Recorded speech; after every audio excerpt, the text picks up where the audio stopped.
the main event of the Upton Forum this year on culture, institutions, and the wealth and well-being of nations. I would like to begin tonight's event by thanking many of the people who made this year's Upton Forum such a success. I'd like to start by thanking all the panelists this week who added to our understanding of the importance of economic history and Professor Mokyr's contributions in the field. So thank you. Thank you to the donors, including, but certainly not limited to, June and Martin Edgar, the Nice Family Foundation, Bob and Jerry Virgil, and Bill and Allison Fitzgerald, for making this event possible and for your continued support of what we do in liberal education. Thank you to Jennifer Kodal for putting together another spectacular forum. You set a high standard, and we are so grateful for the countless hours you put in to make sure that every detail is considered. Thank you to the students in the senior seminar for engaging in this topic and welcoming the invited speakers. And then finally, thank you to facilities, sound, and AV, food service staff that made sure the events went smoothly this week. This year marks the 15th annual Upton Forum here at Beloit College. This forum was designed to advance student understanding of the nature and causes of wealth and well-being. The aim is to take on the big questions. So we heard some about this today. In economics, questions such as whether capitalism or socialism is preferred, or what factors, geography, political institutions, or culture best explain why the Industrial Revolution took place, bringing forth modern economic growth. Asking big questions, hopefully, provokes a passion for learning in students. It challenges students to consider evidence. Importantly, it requires students to consider and navigate competing arguments and make a determination about which argument is most persuasive and why. This forum is named in honor of Miller Upton, the 6th president of Beloit College. Miller Upton was an advocate for the ideals of liberal society, political freedom, the rule of law, and the promotion of peace and prosperity through the voluntary exchange of goods, services, and importantly, ideas. Upton believed that the liberal arts college is the ideal place to engage the great questions and to set the standard for civil discourse in an open society. In this forum and in our courses, we strive towards this goal.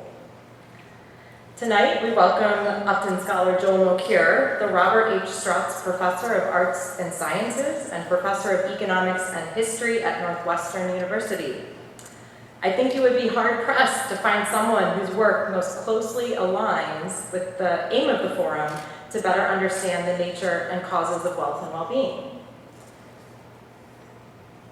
Other institutions in the Academy have certainly recognized Professor Mokyr's contribution to our understanding of wealth and well-being, inviting him to their own campuses. Mokyr has taught at Northwestern since 1974. He's also been a visiting professor at Harvard, the University of Chicago, Stanford University, the Hebrew University of Jerusalem, the University of Tel Aviv, College of Dublin, and the University of Manchester.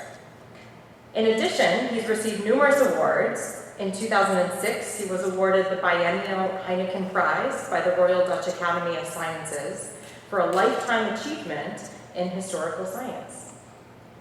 In 2015, he was awarded the Balzan Prize for Economic History, which is awarded once every 20 years.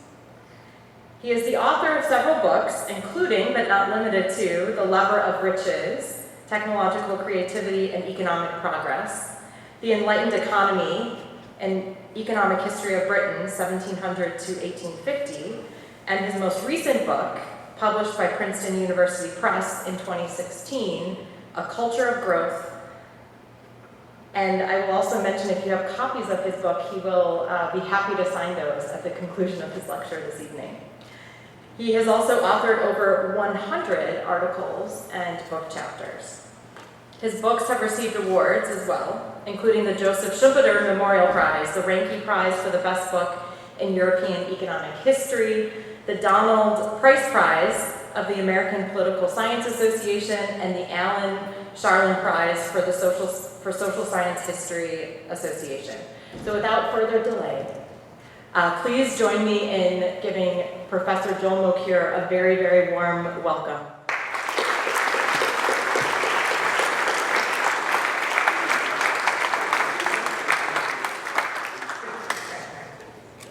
All right. Good evening, everybody. This is not the first time I'm standing here. I mean, as Laura mentioned, quite a while ago, this honor was awarded to Eleanor Ostrom, who couldn't come because of health conditions, so I was asked if I could take her place. I think I had a week's notice. It was a bit of a challenge, but I think I met it, and then subsequently I came back when my dear friend and mentor, Edgar was the Upton Scholar, and I was one of her commentators, and now I'm here basically on my own, so to speak, so we'll see.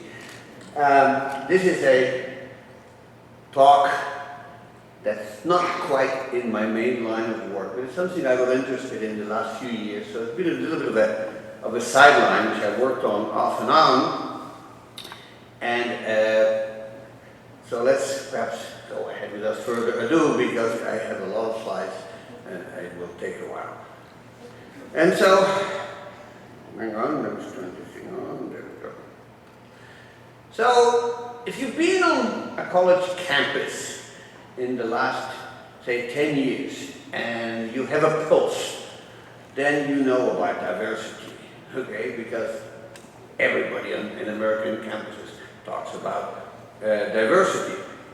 And you know, it's fair to say that most people you talk to regard diversity as a desirable objective. We at Northwestern, and I'm sure many other universities, have these diversity officers, you know, whose job it is to increase diversity and, you know, encourage inclusion of what they call underrepresented minorities.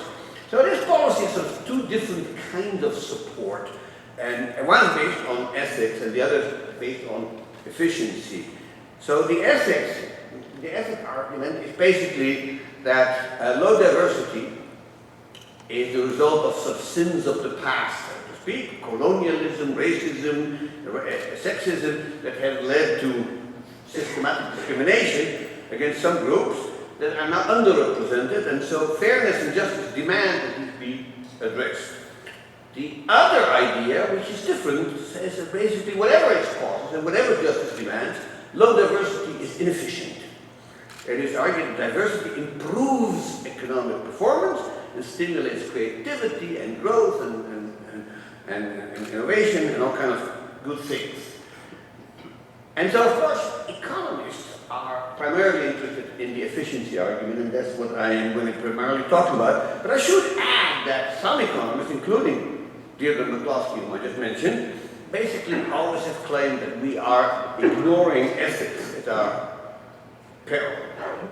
So my main purpose tonight is the following. I want to lay out some concepts and some issues in a slightly more clear way and define them with some precision. Briefly describe some of the work that's been done on diversity in economics, and then see what we can know and learn from economic history about how efficient diversity is. So, before we start getting on this thing, maybe we should ask the question, diversity of what? Okay, so here is an incomplete taxonomy of diversities, and anybody in this room can probably extend this list, but this is the list I came up with. And basically, you know, population consists of subgroups or subpopulations that have a special, what you'd call, trait or characteristic that set them apart from other groups, okay? And so these, of course, have different overlapping dimensions in different traits, but here are 7 of them that I could think of, and it's sort of genetic diversity, you know, we are different genetically from one another, which is overlaps, but is not quite the same, of course, as ethnic diversity. And then we have phenotypic diversity. Basically, we just look different from others. It's not the same as genetic diversity. Then there is ethnic and national origins diversity, where you're from, you know, what do you belong to. There is linguistic diversity, people speak different languages. religious diversity, other cultural ideological diversity, like, are you a libertarian, a communist, a liberal, Republican, and so on. And finally, cognitive and intellectual diversity, people differ by what they know and how they've been educated and so on and so forth. Now, to start off, just to create some order in these concepts, okay? Some of these traits or features that define groups are acquired at birth and even hardwired in it. Genetic, phenotypical, and ethnic origins. Okay, these are things you're born with. And basically, you're stuck with them for the rest of your life. Now, others, however, are the result of choice, or they're acquired over lifetime and cultural beliefs, preferences, and of course, religion, which is really a form of cultural belief. And these are things that are chosen by people, at least can be chosen, and if you want, you can change them. Okay? Now, one of the central distinctions that will be with us for the rest of this lecture are these three separate concepts, and this is something that I have made up, and the definitions are, of course, arbitrary, and you could not argue whether they're correct or incorrect, but rather whether they're useful or not. But I'm going to talk about three different things: diversity, tolerance, and pluralism. And let me explain exactly what I mean by each. Diversity is about outcomes, which is how are these different subpopulations with these different traits represented across the economy, and what is their relative ratio in things that are desirable, such as socioeconomic status, access to education, access to high-quality housing, health care, high-prestige job, and that kind of thing. Okay?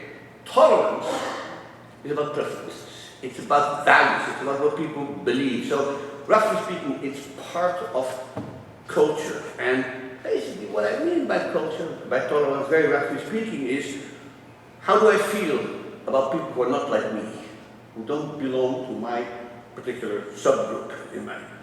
Pluralism isn't about preferences, it's about institutions. And so, what are the rules, that is to say, the laws, the norms, the customs that govern how different groups are treated?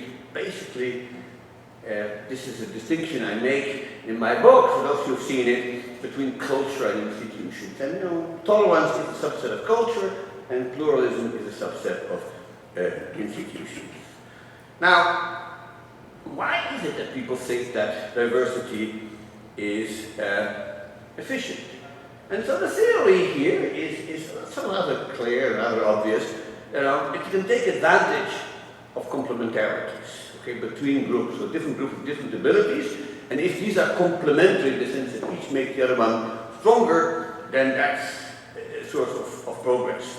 And as a result, of course, it supports a greater division of both labor and knowledge between these groups that differ, and therefore it encourages specialization. And once you have specialization, diversity may lead to gainful trade between these groups that have different comparative advantage. And so if we remove barriers and reduce intergroup transaction costs, society as a whole stands to gain. This is very fundamental economics. Now, there are also what I call dynamic gains, and these have to do with technological progress and creativity. And so the argument, and which has been made by many people, is that in more diverse societies they can be more creative because you draw ideas from a larger gene pool of ideas. So a gene pool of ideas is kind of a weird term. So maybe you want to call it a meme pool if you believe in Richard Dawkins. But basically people come to the table with a different set of ideas, and so the union of these sets will be larger the more different the people are, basically. Now, and this is something that will come up over and over again, competition between groups will increase efficiency if and only if, this is not a typo, this is if and only if it is peaceful and subject to rules.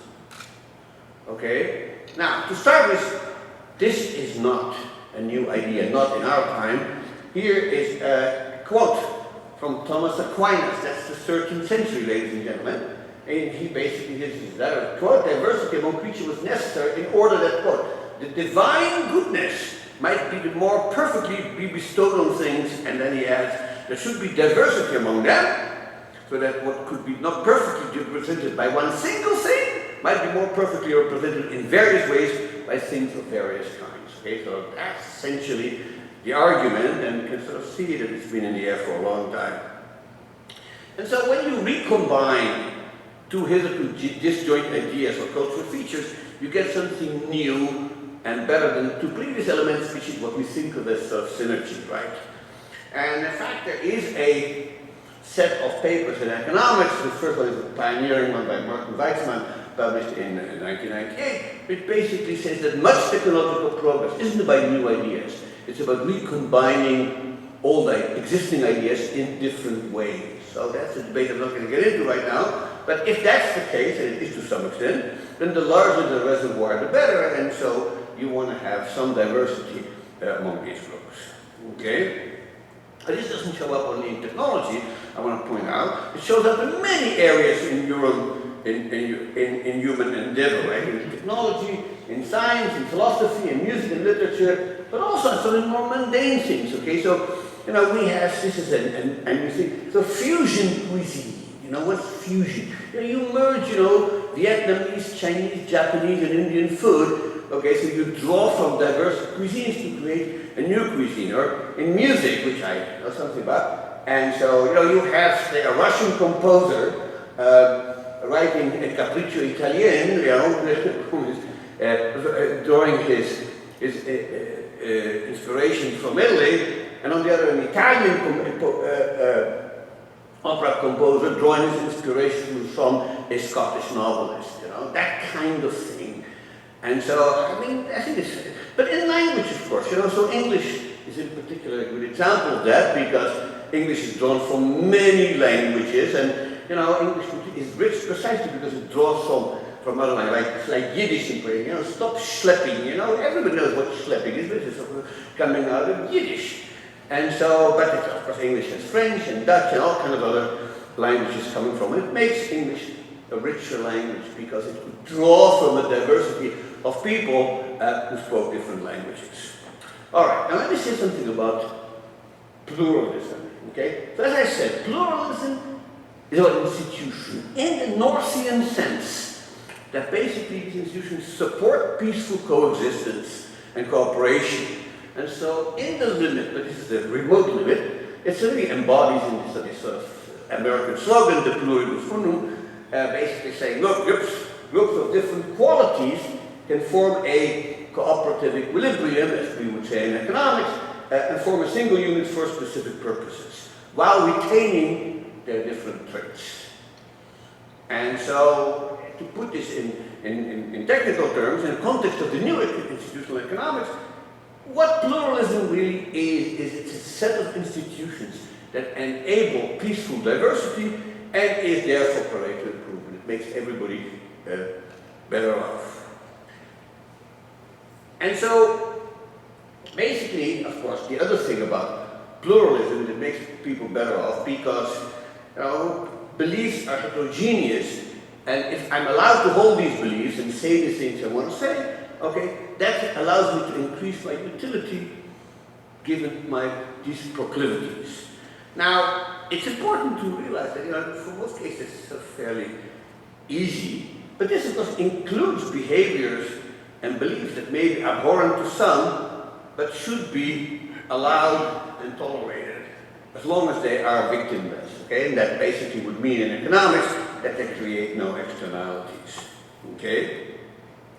And so, what tolerance therefore means is essentially the cultural foundation of pluralism. It's the beliefs that make pluralism possible. It measures preferences and attitudes, so how much do you object to what others believe or what they look like? Now, in a perfect world, which does not, I fear, exist, perfect tolerance would basically mean I'm utterly indifferent to what others believe or look like or the way they talk or whatever, as long as they don't act in it in the sense that they don't, you know, force me to. So it's basically, so if you want a willingness to let 100 flowers bloom, as the cliche goes. Now, I want to point out right away that the reason this is so unlikely and that a society will really reach some sort of ideal level of tolerance, it's not likely to happen, and that's because we have been hardwired for something called homophily.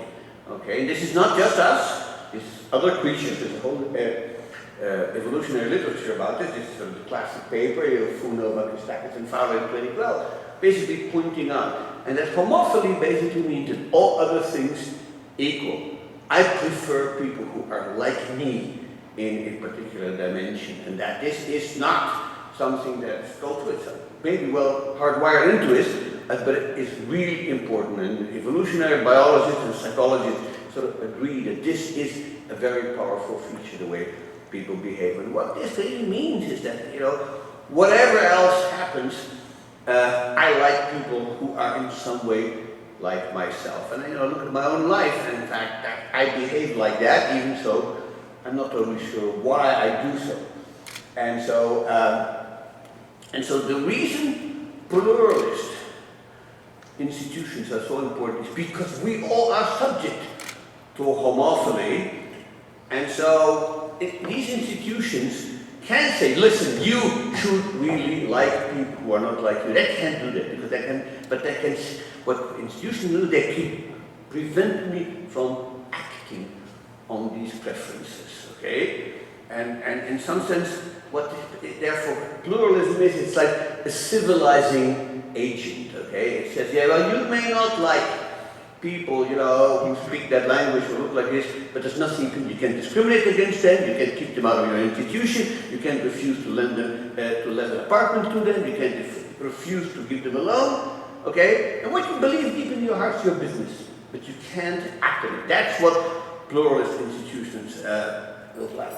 Okay, well, here's some form of formalism of all that, but I'll skip that because I don't think we really need that. But it's a formalization of what you really need to have if you have in your utility function, okay? But I do want to give you at least one example of what I call the mother of all pluralist institutions, and you've all seen this, and you all love this, but I thought I'd bring it out anyway. And so this is, you know, a classic sort of attempt to create a pluralist institution.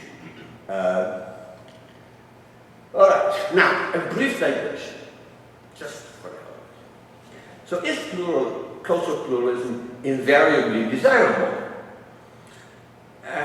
And so, you know, in some, at first blush, I guess I would say, of course, right? Because it allows people to enjoy highly diverse and heterodox beliefs, even if others reject them, okay? So, you know, if you want to practice paganism, or, you know, whatever sexual behaviors you like to engage in, or wearing religious attires like hijabs or yarmulkes, or, you know, tattoos, so various forms of these sort of harmless eccentricities, society should allow that, and the only condition, as I said, is that they are victimless and don't break the law. And so, you know, you could even sort of come up with some defense of crackpotism. Okay? At some, you know, what kind of harm is there if there are some people in the United States, and there are, who believe that the Earth is only 5,783 years old, which is what the Bible told them, and that for that reason dinosaurs coexisted with humans, which they didn't. You know, so why would I care about that? And moreover, you know, you could also argue that even so 99.9% of all crackpot theories that look eccentric are just that, we can never quite be sure that there isn't somewhere hidden there something that will be extremely valuable. And so, you know, let's have the flower bloom. Sorry. And that sounds all very easy. Until you start looking a little bit more carefully. And then you start wondering, could there be spillovers? Could there be things that even though people, you know, believe then that they should be covered by pluralist institutions, that they should be in some sense prohibited? And so, do we really, you know, let's give an example, want local school boards to decree that children should be taught that Darwinian evolution is just another theory, or that, say, QAnon is a legitimate source of information, just no different than the New York Times, that abortion causes cervical cancer, and that MMR vaccine causes autism, or that Jews belong to an inferior race, that political opponents are flesh-eating pedophiles. These are all sort of forms of cultural diversity, and you say, well, the First Amendment should cover that. But of course, everybody has some kind of implicit red line to say, well, you can say anything, but you can't say that. And where that line is an endless subject of debate, and I'm not going to solve that problem here, but just to keep in mind that even here, things are not quite as nice and clean as I would like to have them. All right, now, let me get to the main question, which is and was diversity good for the economy? And so, to answer that question, I'm going to come up with something you may not have seen before, but I kind of like it. So this is a variant of what's known in the history of technology as Kranzberg's law. So Kranzberg is known for his laws of technology, and the first of these laws says this: technology is neither good nor bad, nor is it neutral. So here, this is Mel Kranzberg, who's professor of science and technology at Georgia State for many years, a brilliant man.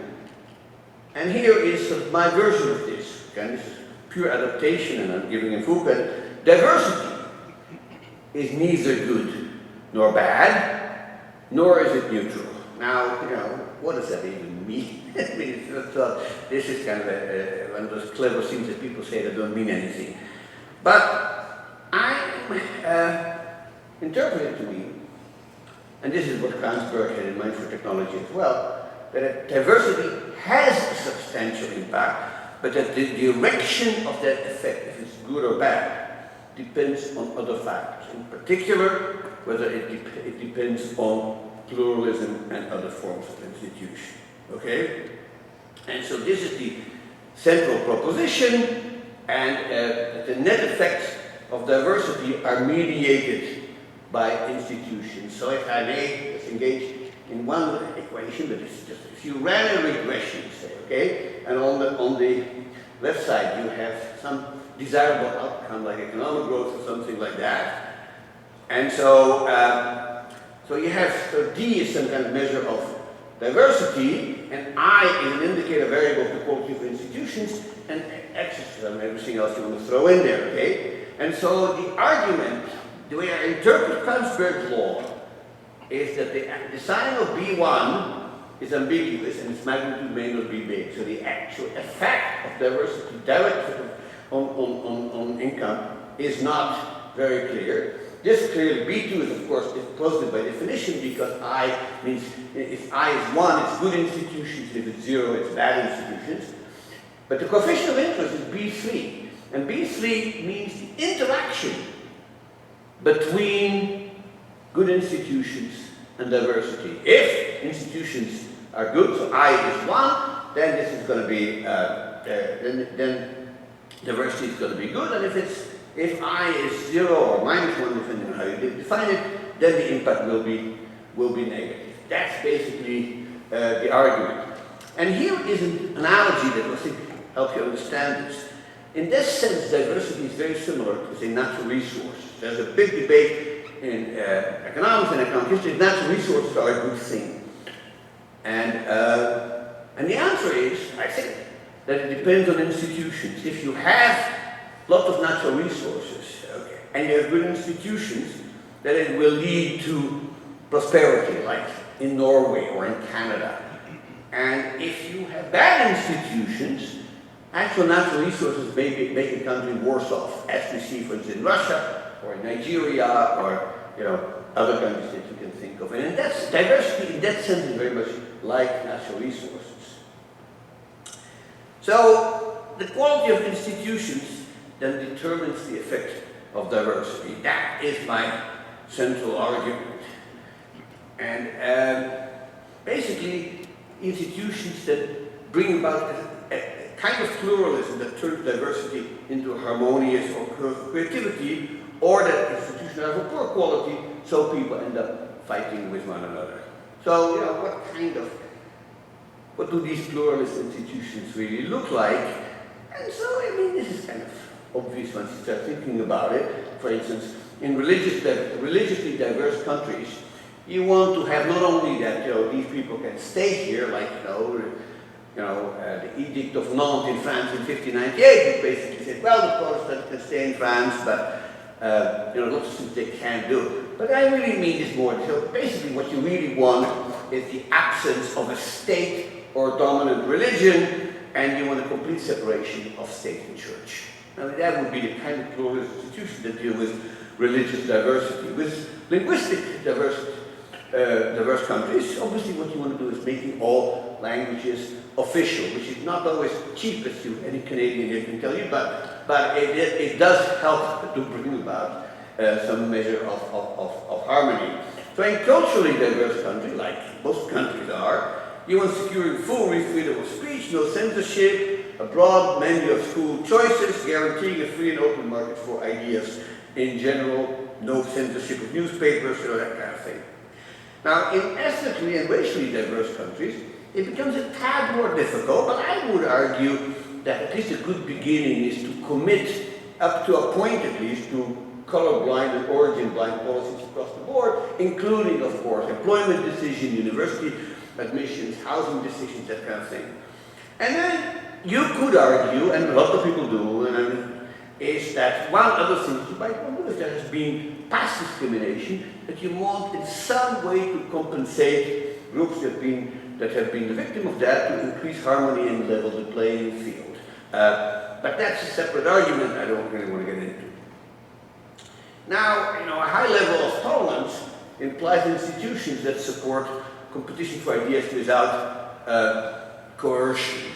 And in that sense, you really want the market for ideas, the market in which people debate various issues, to be competitive, and you want it to be free, have free entry, and essentially have people's behavior constrained by these pluralist institutions. And in a way, every market, not just the market for idea, has to have that characteristics. Because you think about a market for anything today. So firms compete, and every economist believes that that's a good thing, but of course competition has to follow rules. Okay? It's always constrained by institutions. So firms can compete on price, on quality, on advertisement, on location, but dynamiting the other guy's plant is not allowed.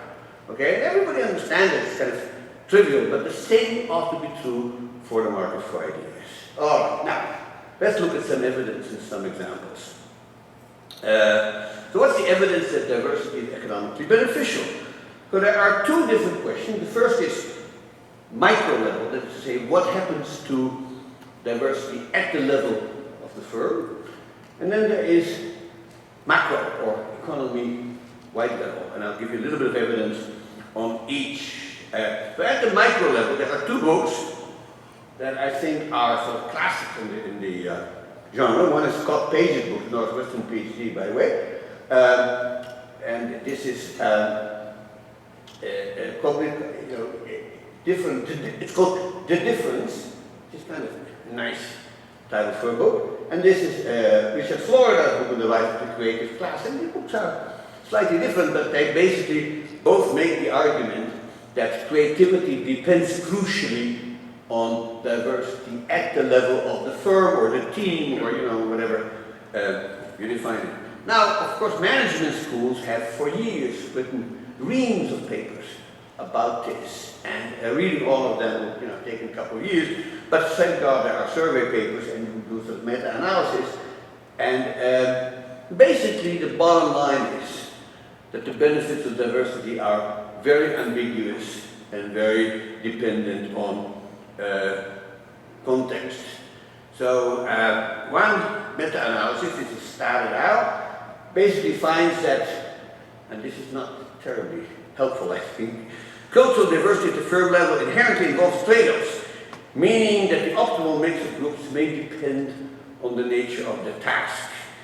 So that's you know, basically saying, well, sometimes it's good, sometimes it's not good, depending on what you do with it.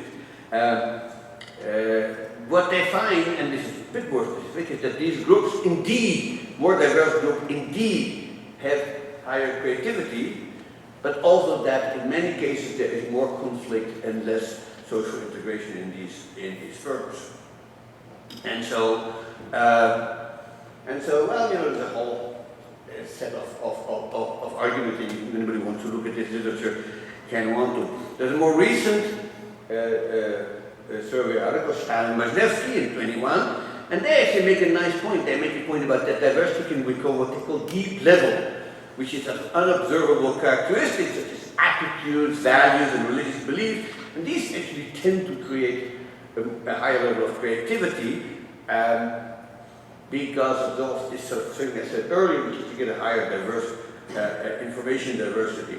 Whereas what they call surface level diversity, basically people looking different, so, you know, racially different or different ethnic origins, and these actually typically raise social identity threats, and they tend to be negatively correlated with creativity and innovation. So the different types of diversity have different effects. There's no unambiguous story there. Now on the macro level, it's equally, I think, ambiguous. So people have looked at three, or more, but I'm going to focus on three forms of diversity: ethnicity, religion, and linguistically. And here I am inspired by a seminal paper by the late Alberto Alesina that came out in 2003, and I and my students updated this to 2019. And basically these are cross-country regressions of what happened. The variable here is sort of what they call fractionalization, okay, which is very close to diversity. You know how many different groups are there of each variable, okay? So here we first have religious fractionalization. So you look at this diagram, and the dependent variable here is the rate of growth of the economy. And you know, you look at this diagram, and if you've ever taken a course in statistics, you go, man. I mean, the R square is 4.1%, so it's 0. I mean, that's basically, there's no relation. But if you really push me hard enough, it's actually negative. So that diversity, religious diversity is, on average, bad for economic growth. Here's linguistic fractionalization. The curve fits a little bit better, but it's also negative.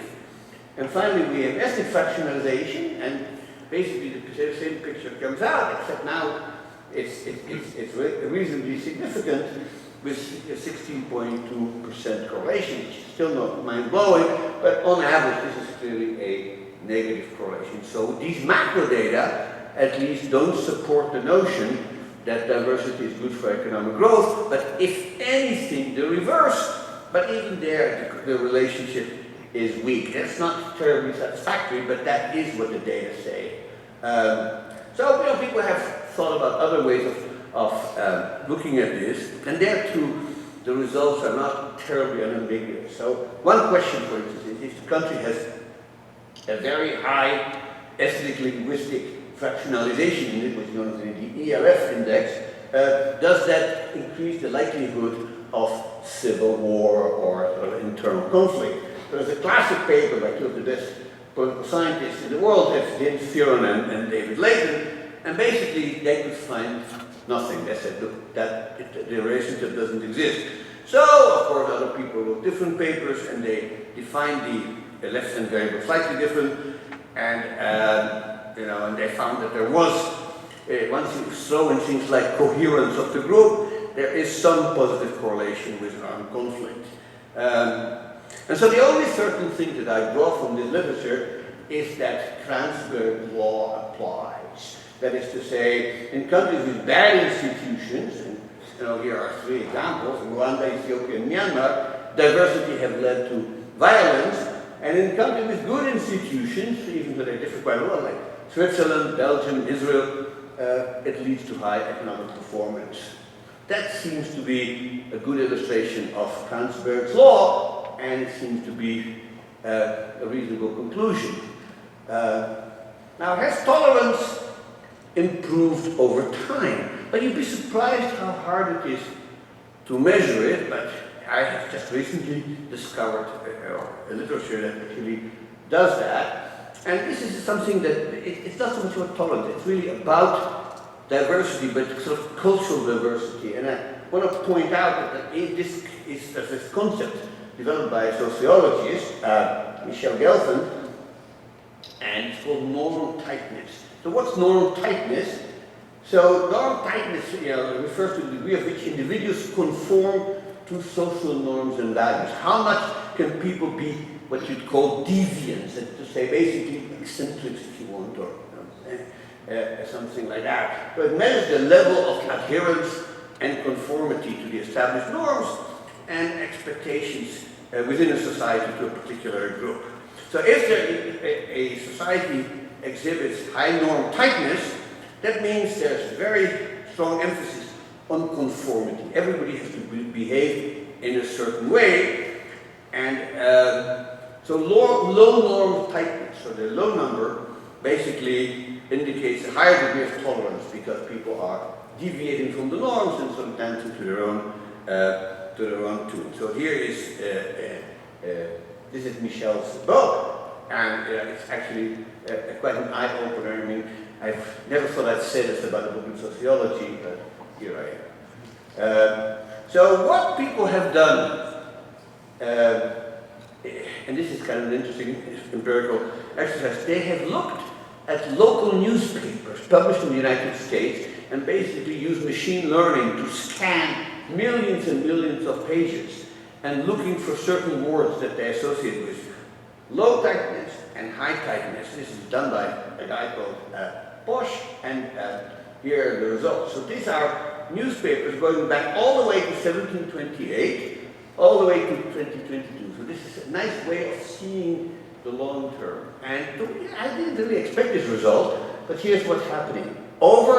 In the first, beginning in colonial times, and in the first sort of 70 years or so of the Republic, in fact, America had higher norm tightness, so less diversity, less intellectual diversity, and then at some point in the middle of the 19th century, it starts going down, and it goes down quite amazingly, quite monotonically, all the way until the beginning of the 21st century. And then, the growth of intellectual diversity stops. And if anything, it starts moving in the wrong direction. So this is an interesting finding, and historians will probably sit down and puzzle about this. Mind you, this is only from newspapers. Now, whether newspapers reflect precisely what people think and so on, that remains to be seen. But this is what the data show, and this is the kind of research that people are applying increasingly to economic history, which is, I'm not going to look at one newspaper, I'm going to look at 1 billion pages. Now that is data. All right. Now, so much for sort of contemporary stuff. Now let's turn to economic history. And so here's one sort of thing to think about. I said an historical example, but in fact this comes deeply to the heart of the issue. And that is, many societies have had a structure in which there is an in-group, there's sort of an ethnic religious majority, and minorities, or sort of out-groups. And the question is how much tolerance and is their attitude toward these in-groups, these out-groups, and how much pluralism is there. So you think about these examples, like, Jews, okay? So Jews were a minority everywhere, except of course in Israel. Roma, comparable to Jews in some ways, in many places in Europe, but particularly, of course, in Central and Europe and the Balkan. We had German-speaking settlers in non-German nations, in Russia and the Balkans in particular. We have Muslims who are minority in many places in the world. You think about India, Myanmar, Israel if you want. We can think of Armenian immigrants in the Middle East and North Africa. Chinese in Southeast Asia, and on and on and on. So these are minorities, and the question is, how does the majority treat the minorities? So in all of those cases, as far as I know, there's always been an inevitable level of prejudice. So tolerance left something to be desired. But pluralism meant, in most cases, that some modus vivendi emerged. And that could have been an equilibrium, but it's not clear how stable it was. Because every once in a while, the Jews, which history is probably closest to my heart, they are in some place and they are tolerating, they're thriving, and then one day, all of a sudden, they get expelled. Okay, this happened in England, it happened in other places. So, they can work on a modus vivendi, but there's always sort of a risk involved. But what has happened is that many of those groups were what we call service minorities. Okay? So they performed certain services that the majority could not or would not. So you think about financial services, in particular lending, of course, medicine, state management. These were things that the Jews did in Europe, largely because the non-Jews didn't really have the human capital to carry them out. So clearly this was beneficial for both sides, and yet it didn't stop the Jews from being persecuted and expelled. And so you can ask a more general question: under what conditions are these service minorities tolerated by the majority ruling class, and the relationship between the two groups is reasonably symbiotic and peaceful? And so I'm going to refer here to what I think is a seminal paper by Sumitra Jha, who's a professor at Stanford Business School, and he came up with these, he didn't actually put it this way, I extracted this from this paper, but he certainly will agree. Under what conditions will the sort of large majority tolerate the smaller group? Well, so the first thing is, of course, you want to have symbiosis, you want to have complementarity, that the smaller group produces something that benefits the larger group, okay? You want to have locked-in specialization so that two groups basically cannot become like the other, okay? Because if they could, then they wouldn't need those guys to produce the complementarities, they produce them themselves. You want certain conditions about size and inequality, you want conditions on vulnerability, you want some kind of redistribution, which is kind of interesting, because redistribution really means that the minority may do very well, but if they want to stick around, they should share their wealth with the majority. In fact, Jews did that a lot, and so on. And finally, you want to make sure that the ruling class doesn't get too high a discount rate, so that they'll say, well, we will sacrifice all the future earnings of this small group because we need the money now to pay for the war. I mean, these things do happen. But these are sort of standard conditions that you can find, and I think they basically give a lot of explanatory power. So Jha used these to point out that what happens to Muslim minorities in Indian cities. And the paper that was published in the American Journal of Political Science, that basically that in port cities in India, Muslims and Hindus had a complementary relationship, whereas in more inland cities, they did not, because it was in trade that this symbiosis really worked itself out. And then what he shows, quite interesting, that if you look at Hindu-Muslim clashes in the 20th century, you actually see that in those port cities, clashes were much less prevalent than in the inland cities. So the relationship between Muslims and Hindus was much better when they, made each other rich. That kind of is, I guess, a short way of pointing this out. Now, this is not just true for India, it's true for other areas, and this is not in Jha's paper, but it's true. So you look at Eastern Europe, for instance, and there's a particularly interesting, I think, insight by a historian called Yuri Slezkine, who's a historian of Russia. And so he points out that in 18th and 19th century, or most of the 19th century, the Jews in Eastern Europe, which is basically Poland and Russia, but Poland, of course, became Russia after 1795. So that these Jews provided a whole bunch of really useful services the Russians couldn't provide to themselves very well, including, by the way, I know you're all going to be shocked by this, selling vodka. And so, but then, you know, after 1850 or 1860, many of the attributes that Jews had, like literacy, numeracy, connection, and so on, Russians themselves could get. And then at some point you see that they become less and less tolerant to Jews, and in fact it leads to major anti-Semitic clashes, which of course triggers massive immigration of Jews away from Russia to the New World. But the short and long of this is that even if all those conditions obtain, okay, none of them guarantees peaceful relations. And tolerance can be driven by many factors outside economics, such as scapegoatism after some disaster, religious fanaticism, and so on. And so it's very important that, you know, we realize this particular point. One of the big threats to harmony between diverse groups is that there are political entrepreneurs who try to benefit politically from using homophily and prejudice and bigotry against vulnerable minorities. So populist demagogues, that's what they do, ladies and gentlemen. They create fake news and false accusations, not because they really believe them, but because they want to build political power for themselves. Okay? And again, I'm referring to a classic paper in economics. This is Ed Glazer's 2005 QJE paper called The Political Economy of Hatred, you know, one of the best papers I know. And so this is what happens a lot. And these hate entrepreneurs, what I could call them. So here is an example of a hate entrepreneur. This is Edward Drummond. These are his dates, and he published this. I don't want to call it, you know, dignify this as a newspaper. This is a rag.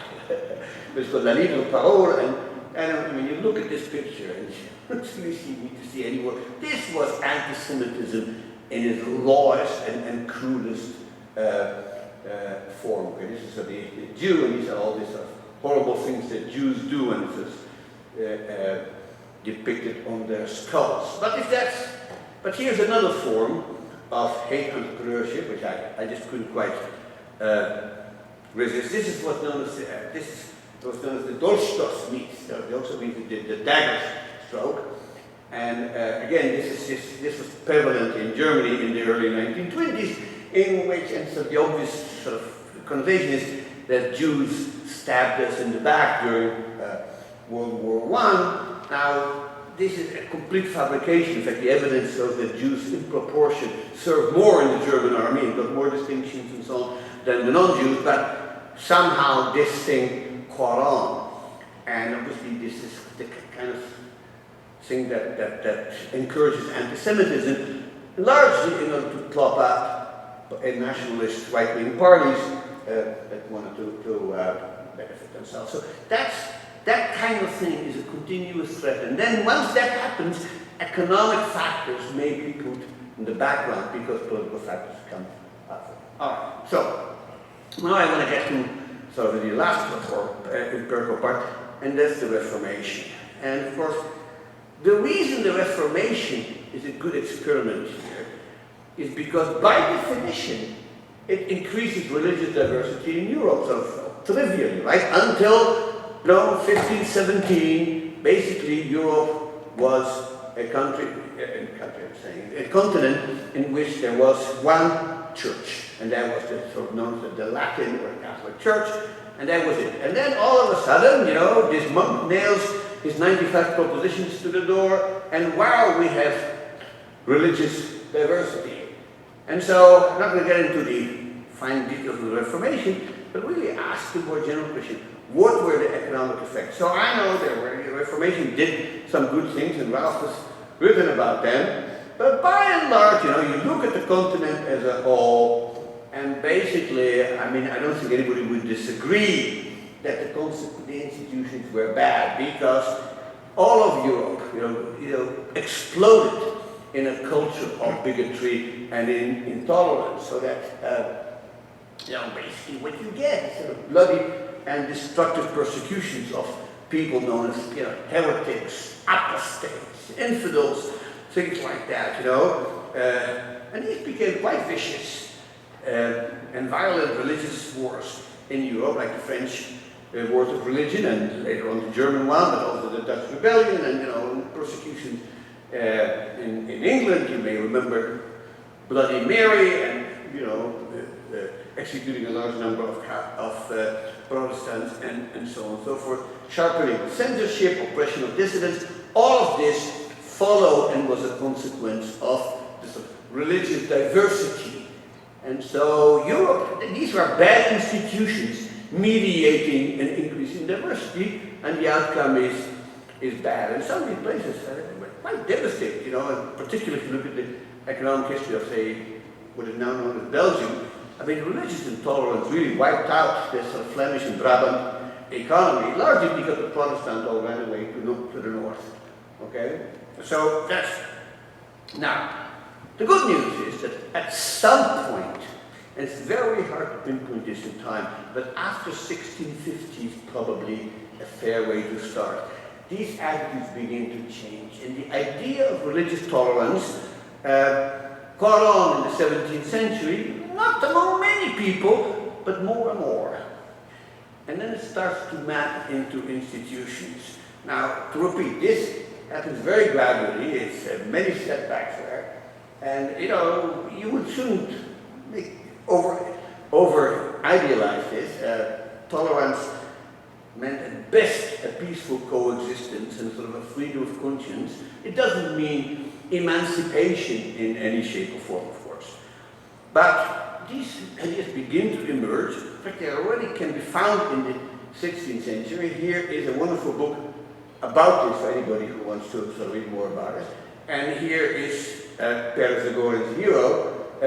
This is, of course, Sebastian Castellio, despite his name was French, and wrote sort of the first systematic tract about why religious intolerance made no bloody sense, and that people should be essentially live together regardless of what the other guys believe. Now that sounds sort of trite to us, but it was novel when he wrote that book.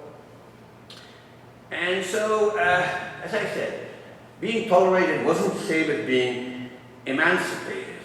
And even as late as the 18th century, when tolerance becomes more and more common, it would still be consistent with serious discriminations against minority groups at many levels. Okay, so you like to look at one of the more tolerant countries, which is Great Britain.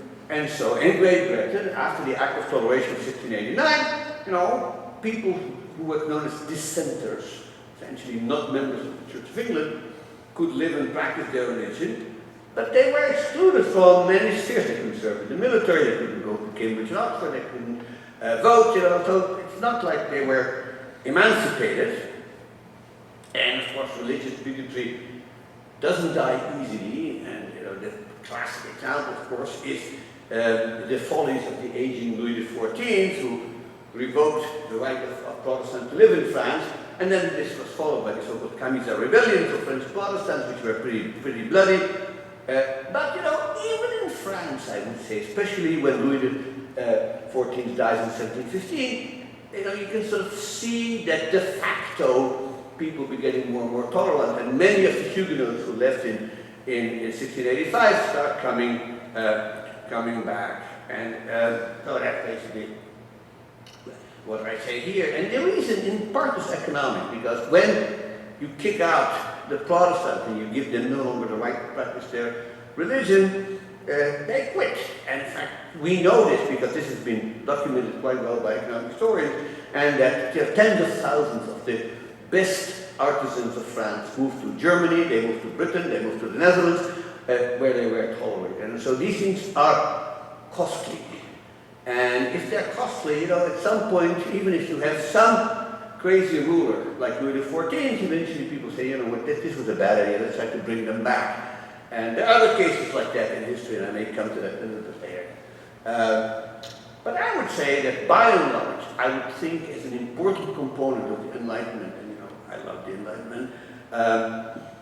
Now, the European Enlightenment was not inherently a secular or an atheist movement, also many of these sort of philosophers were, but even those who were not atheists, like the great Joseph Priestley, for instance, they were culturally tolerant. They said, well, I really believe in God, and I want to exercise my religion, and I'm going to preach and so on. But if you want to preach something else, you know, that's fine with me.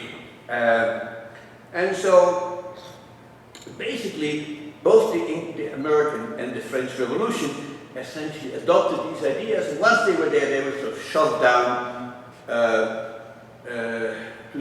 through the middle class on the population at large. And then there were, of course, reactions and reversals, but roughly speaking, this is the way Europe is moving. But I would say the Enlightenment survived the chaos of the Revolution, it survived the violence of Napoleon, and it survived the reaction of the Restoration. So by 1815, or maybe a little bit later, much of Europe has essentially adopted these more tolerant attitudes, and with them came more pluralist institutions in which you could sort of see that different religious groups or ethnic groups get essentially emancipated.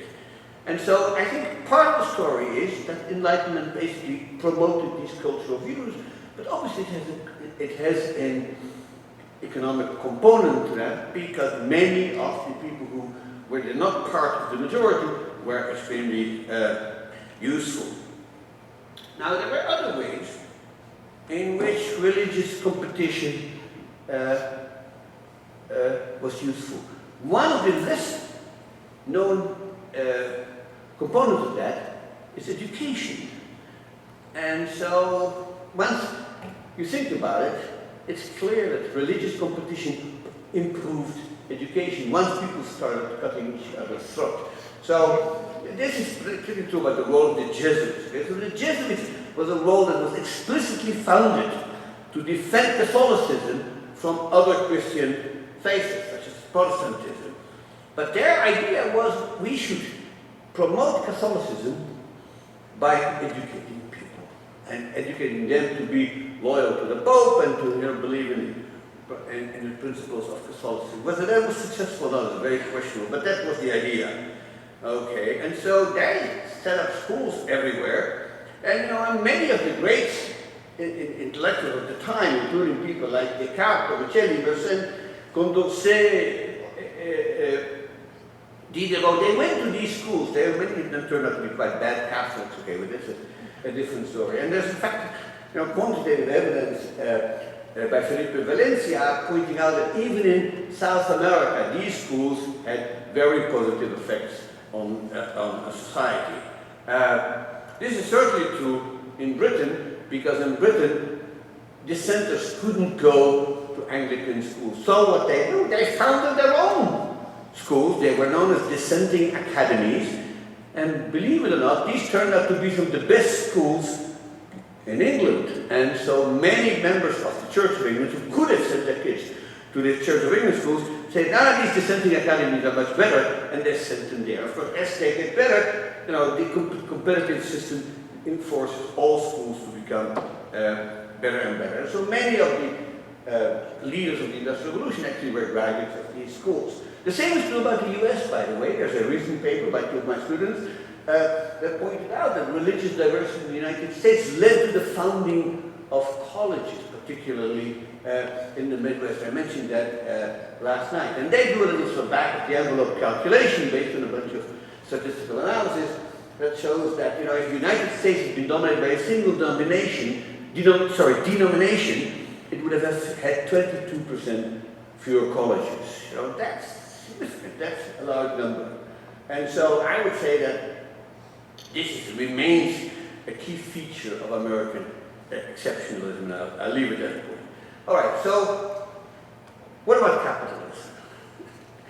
And so is capitalism inherently more tolerant?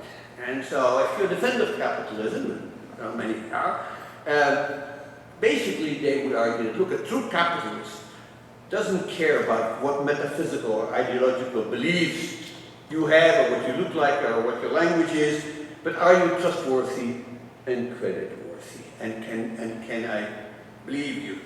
And so, in that sense, I think capitalism and intolerance and the lack of pluralism are incompatible, but clearly that too has its exceptions. But what is, of course, particularly interesting is that pluralism thrives in these bourgeois capitalist societies, which are mostly urban. They were literate, they were skilled or educated, and they were more open to Enlightenment ideas. So a classic example, I want to spend a few minutes on this, is of course the Netherlands in the Golden Age. And so Dutch capitalism, and there's an argument that that's what the real capitalism really came from. It was pluralist by instinct. Now, that does not mean that there weren't local discriminatory laws. But there's good evidence to believe that the de facto facts on the ground were much more tolerant than if you just followed the laws. And so authorities often knew that, that these Protestants aren't really supposed to live here, and these Jews aren't supposed to live here, but they turned a blind eye to the violation of the laws because, everybody was making money. And so in the Netherlands, I think you could argue that in some ways, religious diversity is a feature and not a bug. So here is one guy who's visiting the Netherlands. This is 1672, and this is a man called Colonel Jean-Baptiste Stoop, who actually was Swiss from Lausanne, and he was not a Catholic, but he fought in the Louis XIV's army. And this is the translation. So he says, besides those of the Reformed Calvinist Church, which is the sort of the dominant church of the Netherlands, we find in the Netherlands, he says, Roman Catholics, Lutherans, Brownists, Independent Armenians, Anabaptists, no, not to mention Jews, Turks, and Persians, in regards that they are not Christians. And this was sort of viewed as a sense of, wow, look at these countries and how pluralist they are. Here's an example I really like, and which tells you something about how capitalism and pluralism are related. This is a story about a man called Peter Stuyvesant. Now, Stuyvesant, you may recall, was the Dutch governor of what became eventually New York, which was then known as New Amsterdam, and he was a bigoted and fanatical Calvinist. And basically, a few Jews came and settled in New Amsterdam. So he wrote a letter, we have that letter, in which he said, I want the Jews to kick out because, Jews are apostates and they are, heretics and whatever. And the letter from the governors that comes back says something like, that request is unreasonable and unfair, but especially because the considerable loss sustained by this nation with others. Basically, you may not like the Jews, but they are useful and therefore we should tolerate them. That's, the way a capitalist nation thinks. And so money talks louder than bigotry and prejudice, and that, I think, is a sign of the times. Now, there's more going on in the Netherlands, and I'm going to skip this because it's getting late. But there's one thing that you may want to realize. The Netherlands in the Golden Age isn't a country. It's a confederation of provinces and cities, and each one of those cities and each one of those provinces have their own rules. Some are more acceptable of Jews, and some of them were of Catholics, and some of them different religions. But what it means is because there is this mosaic of different regimes, any minority will find a place to go to. So, particularly in the south, in Zealand, they didn't like Catholics because Catholics were just across the water, so they kept out Catholics. So the Catholics would go north, but the Jews would go to Zealand. But everybody could find a place because there was so much variation. That, in some sense, is a miniature of Europe. So I'm going to skip this, but make this point that in a decentralized, polycentric government, like the Netherlands was, is more likely to be room for pluralism and diversity, simply because these different provinces don't coordinate their policies very well. When you have powerful autocrats, like, say, Ferdinand and Isabella in Spain when they kicked out the Jews in 1492, or Louis XIV who kicked out the Huguenots, or Alexander III, the intolerant and bigoted Tsar in Russia in the late 19th century, they could carry out these acts of intolerance. In the Netherlands, even if they tried to, they couldn't, and they didn't.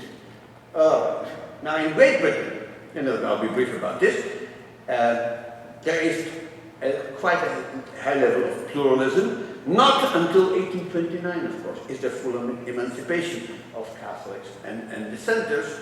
But things are starting to look up after the middle of the 17th century. Oliver Cromwell, otherwise not quite maybe a most tolerant man, allowed Jews to settle back in England in 1656.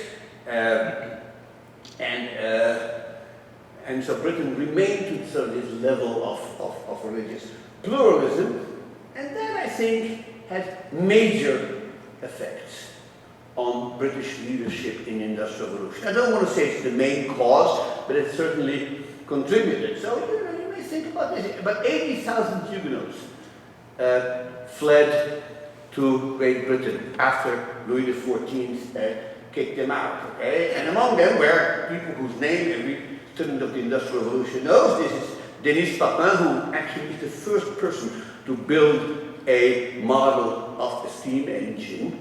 And by some arguments, you would think of him as the inventor of the steam engine. John Desaguliers, whose name is French, but is born in England. Abraham de Marvaux, a great mathematician. These were sort of the kind of upper-tail human capital that Ralph mentioned today. But of course, artisans, clockmakers in very large numbers ended up running away from England, and they contribute mightily to the Industrial Revolution. So in that sense, pluralism paid off. And so here's a famous quote I can't. This is Voltaire, who was of course a great Anglophile and spent time in England. And he basically has in his 6th letter regarding English nation, he describes what he sees as the royal exchange. This is a wonderful quote. He says, the Jew, the Mohammedan, and the Christian negotiate with one another as if they were of the same religion. And the only heretics are those who declare bankruptcy. And so that's kind of a telling thing. So I'm going to skip these other examples because it's getting to be a little bit late. But it's also, I think, important to realize that this is a struggle, ladies and gentlemen. This is not a nice, smooth, monotonic process by which the world is getting better all the time. And so, for instance, here in 1788, a century after the Act of Toleration, this is what the great Edgar Gibbon writes. He says he saw this anti-Catholic riots in London, known as the Gordon riots, which took place in 1780. And he says, a dark and diabolical fanaticism, which I had supposed to be extinct, but which actually subsists in Great Britain. And it is this kind of dark and diabolical fanaticism that even if you think you've established a pluralist and tolerant nation, can bubble back up to the surface. And I think we've seen some of that in our country as well. And this is John Stuart Mill writing in 1859. And again, he is still worried about, pluralism not being fully ingrained in England. So let me say a few words about Germany. So Germany is interesting because in both Imperial Germany and Weimar Republic, Germany was reasonably pluralist. There were Protestant, Catholics, and Jews, and they were all equal rights. And sometimes there were conflicts, the Kulturkampf in which Bismarck and the Catholics had a struggle. But roughly speaking, these are the second-order kind of conflict. The formal institutions of Germany rarely explicitly kept Jews out or other people or Catholics out. Anti-Semitism, of course, was alive and well, but the institutions did exactly what I say. They kept people's sentiments constrained. And so the net result, of course, is that Jews made enormous contributions to the to the growth of Germany. Here are a couple of sort of major figures that ought to be mentioned. These are two of the sort of most important Jews that make major contributions to Imperial Germany. The person on the left is Gershom von Bleichweiler, who basically helped Bismarck finance the wars that put Germany together. And the man on the left is Fritz Haber, a physical chemist, who basically invented what's probably one of the 5 greatest inventions in the history of mankind, which is nitrogen fixing process. And back, these are just 2 of them. There's a whole bunch of others. there's a list here, some of whom will be well known, like, for instance, Miller Upton, who was basically the Thomas Edison of Germany, and, you know, founder of AEG, and on and on and on. But, and this is, I think, telling if you want to understand how this thing works, okay? These Jews violated one of Sumit Raja's principles, which is they competed with rather than complemented successful Germans. And that turned out to be, in the end, a source of instability. And so, for every Emil Ratnau, there was a Siemens and a group, and for every Tietz, who was the owner of a big set of department stores, there were non-Jewish store owners like Karstadt. And even in science, you know, fine, the Germans got Albert Einstein, the greatest scientist of his age, but he had competitors like his physicist Philip Lenard, who actually called Einstein's work Jewish physics, something that the Nazis eventually adopted. Now, the idea of Jewish physics is utterly and totally absurd, but it gives you an idea of how these things work. And so this weakens the position of German Jews as this sort of minority. And then, of course, we have this sort of natural experiment in which Germany very abruptly goes from very good pluralist institutions to extremely bad pluralist institutions. And this happened on one day, on January 30th, 1933.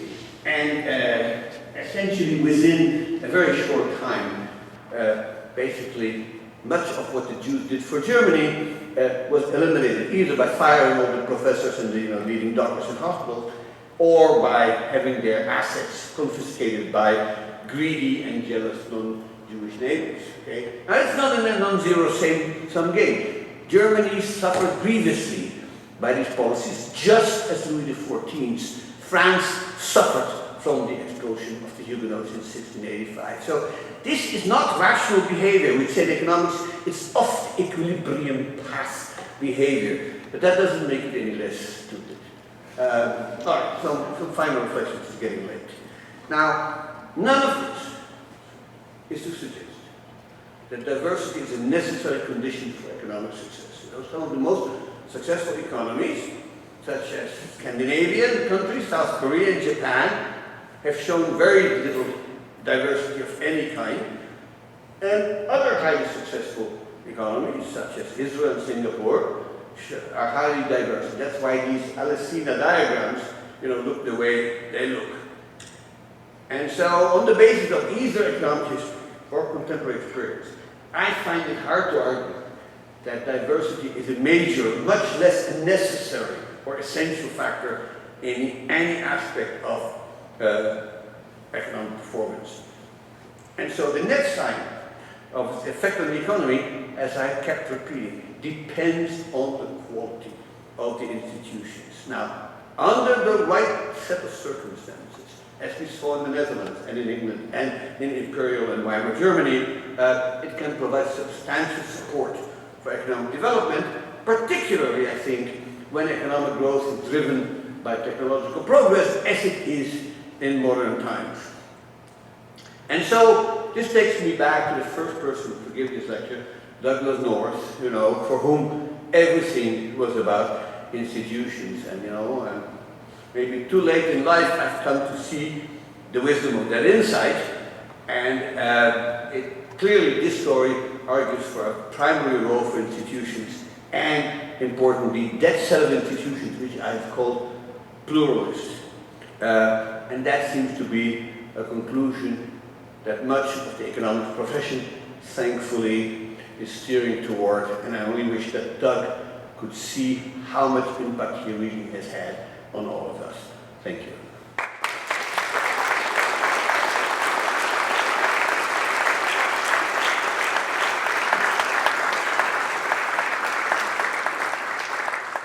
Now, if I haven't annoyed anybody, I haven't earned my keep tonight. So, any questions, I'd be happy to. Questions?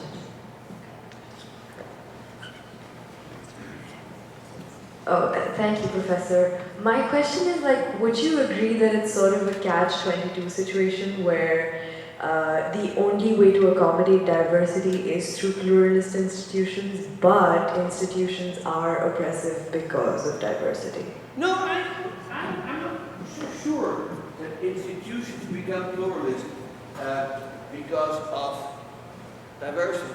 I think we don't have a very good theory of why institutions become the way they become. And there may be not a single answer to that. Sometimes institutions are driven by culture, and culture is what's pushing them. But there are cases in which institutions are imposed on other nations by force. So, you know, for instance, if you look at the territories that were conquered by Napoleon, okay, so Napoleon basically, you know, went around in Europe and he told these various countries that he took over, you know, be pluralist or I shoot.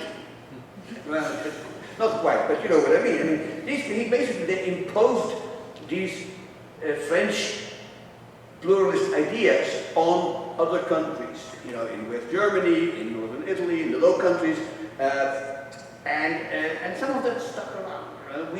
And so I don't actually think that pluralism can be easily explained by a single line.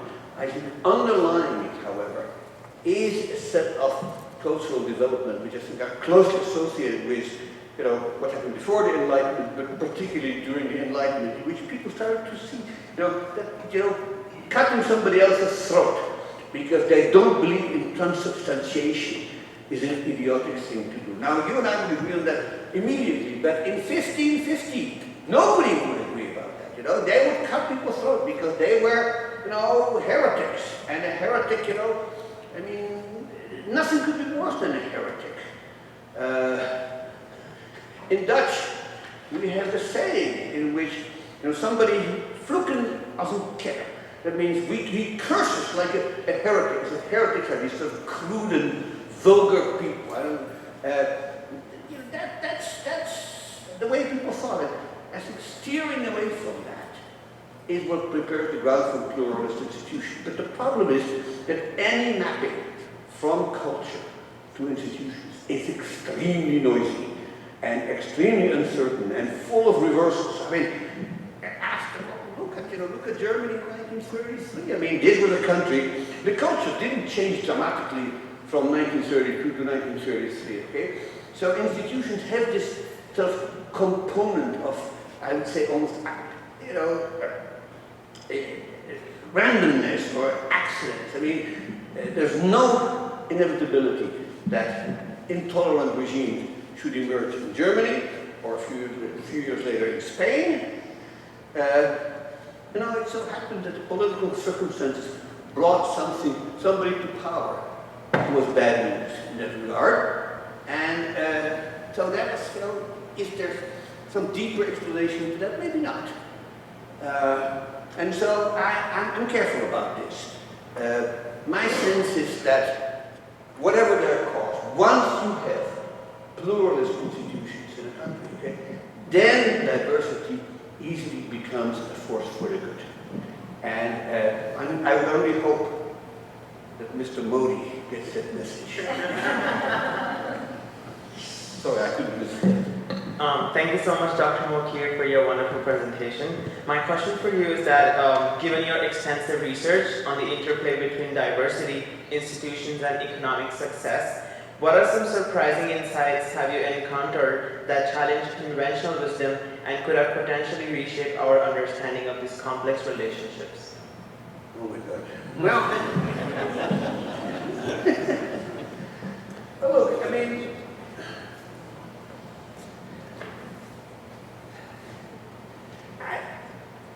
maybe I'll just repeat what I just said. I mean, diversity, all other things, has sort of these two components. You know, there's an ethical component. You know, you want, in some sense, live in a society in which everybody gets a fair chance.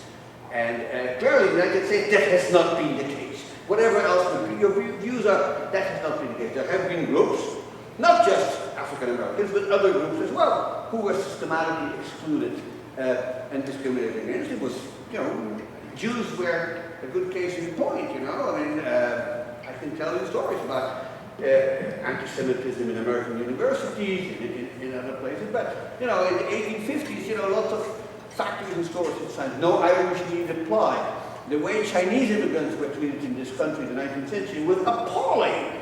I mean, but, roughly speaking, I think, compared to others, America has had good pluralist institutions. The Constitution itself was trying very hard to be pluralist, and eventually, of course, had to make some amendments, like treating African Americans like human beings rather than like chattel. I mean, that was a major issue that they had to overcome. But we've done all that, and we've passed civil rights laws.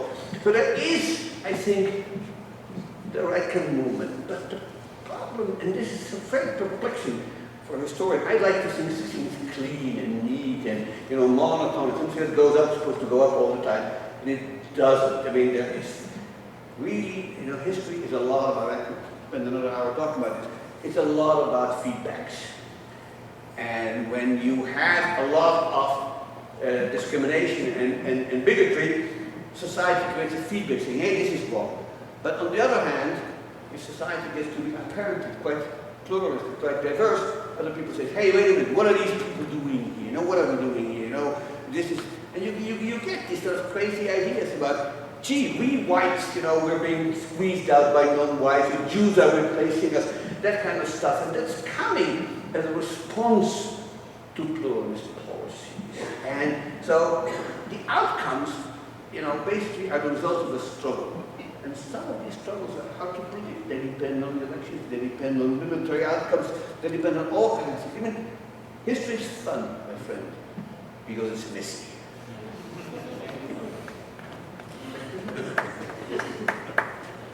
Other questions? Oh, hi. So my question is, if institutions can facilitate diversity for good economic growth, what are specific features of an institution that best facilitate that type of diversity? Is it, like you said, for example, the US has a federal system. Is it a two-party system, or can it be a parliamentary system? Well, I don't have very strong opinions about that. Whether you, when it would strike me that democracies are probably better than autocracies. Also, you know, some autocracies could actually push for diversity. Like Napoleon was an autocrat, but he had been, you know, in some ways he was an enlightened autocrat in the fact that he pushed for these things. So even there, it's not always the case. But a lot depends on the kind of diversity that you're looking at. And so, you know, if it's religious diversity, you want certain kind of institutions. If it's linguistic, but you want something else. But you know, here's a good example of how institutions can adapt themselves to make pluralism work. So you look at Belgium. Well, Belgium, which is a country I know something about, it's kind of a funny country in the sense that you have sort of two groups.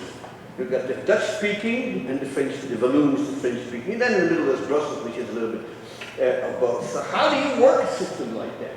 Well, it turns out that the best way of working it is essentially having, for all practical purposes, two countries.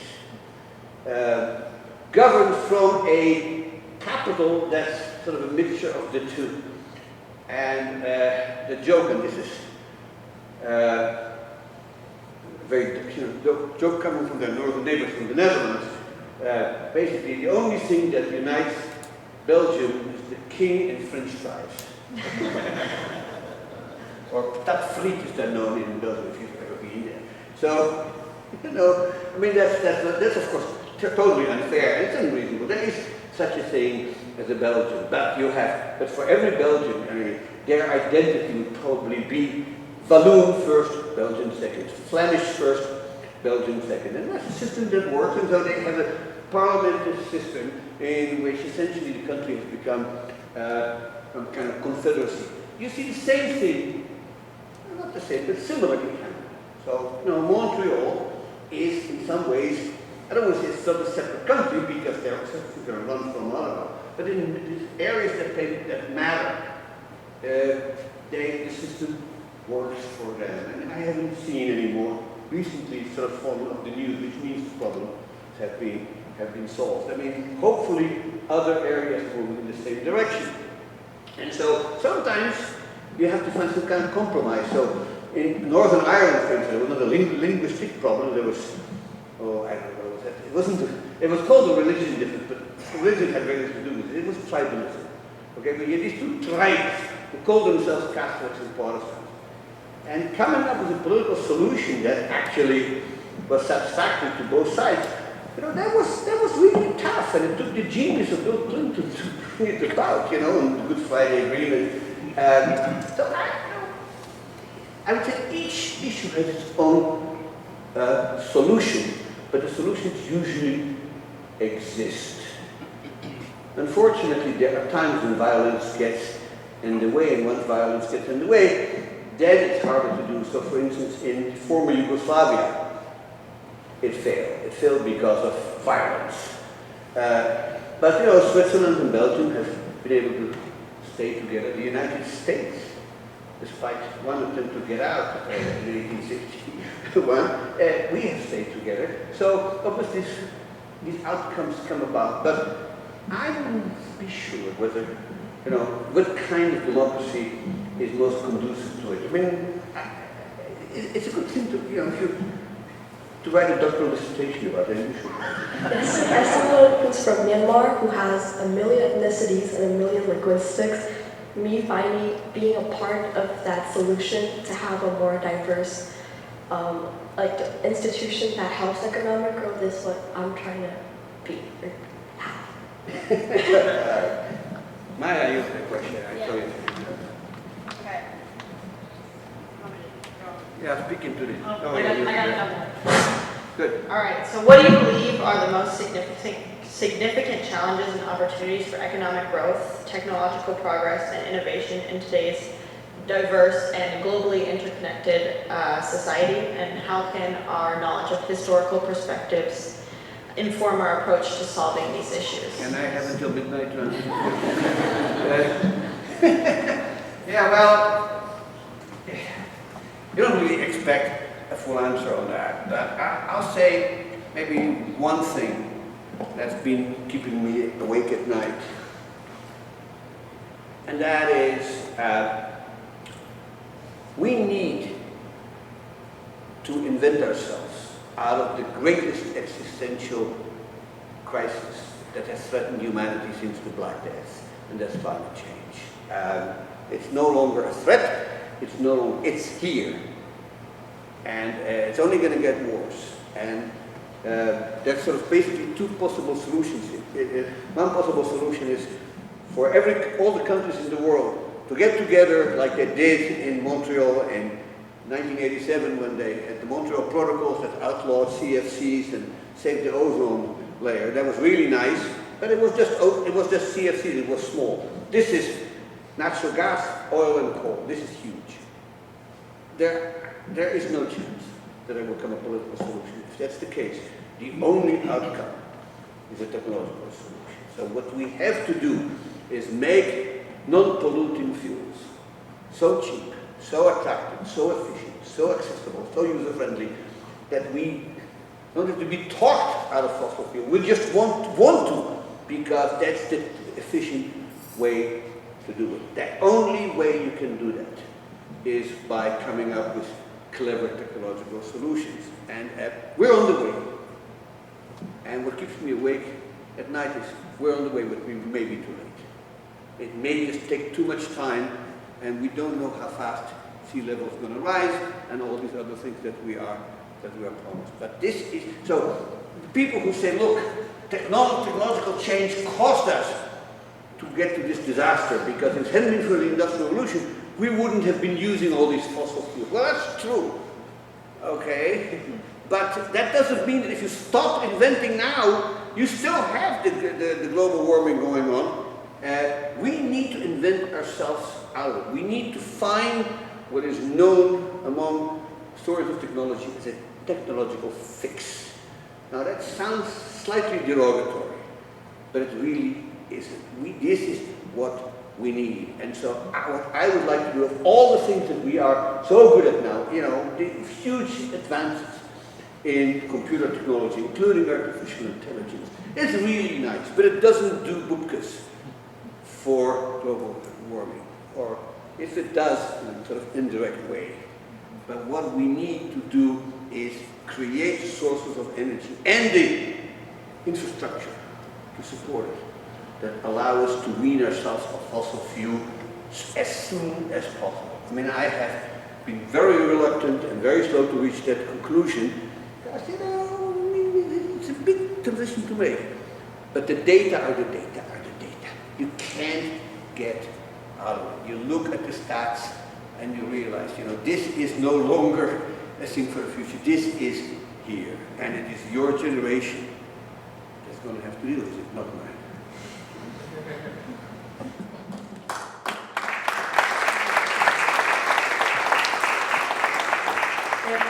Maybe one more question? Joel, you up for one more question? Oh, And then we can do some book signing? okay. Okay. I'm just getting warmed up. Okay. Okay. My name is Wu, and I'm a student from the Department of Political Science and Biology. So I'm concerned about a particular consequence of ongoing global industrialization, which is the impact of global value chain. The global Value chain, yeah. Okay. So why is this model enable as a firm to outsource like cheap human capital? It has resulted in unequal distribution of value in worldwide industry. So developing countries can be able to address their unemployment rates and improve their infrastructure. They still, suffer from like a domestic technological innovation, inefficient bureaucratic system.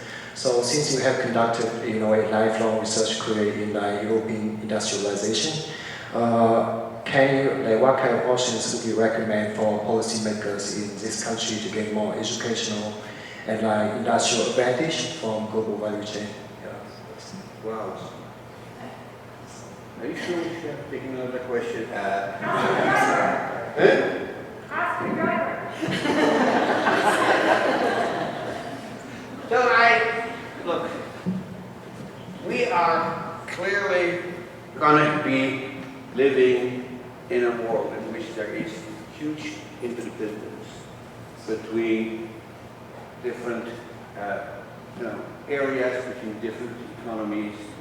And so there is, I think,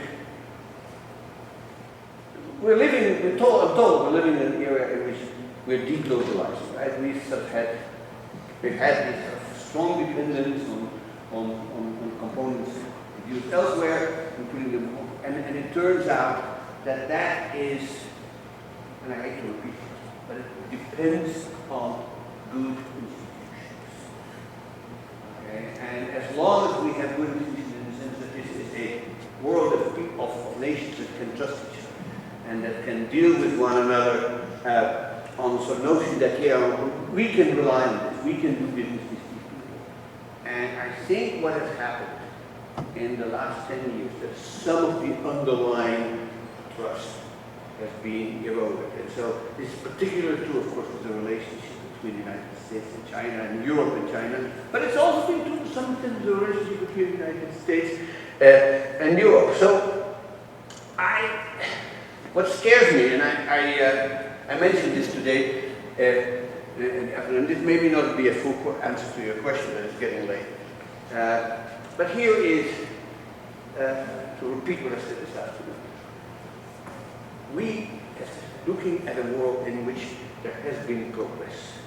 Many areas in which we can do better, where there has been no very little progress, is in the overall quality of institutions. People can deal with one another. Now, I talked tonight about one way in which institutions improve. There has been a movement, slow and maybe unsteady, toward more pluralism. That's a good thing. But in many other areas, you can sort of see it goes up, it goes down, it goes up, it goes down. And the last 20 years have not been kind to an integrated global economy in which the United States and many of its trading partners have increasingly taken an attitude of, how should I put it, America first. And the whole notion of a world that is successful is the notion of a world first. And so the return of nationalist sentiments is a great threat to this kind of global pluralism. And I detected that in the previous administration. It's hard to miss, in the previous administration, but it's deeper than that because the current administration has not undone many of the things that threaten these sort of value changes that you've been talking about. So, maybe North was right when he said, look, we talk about technological progress, but institutional change. And change means it could go up, it could go down.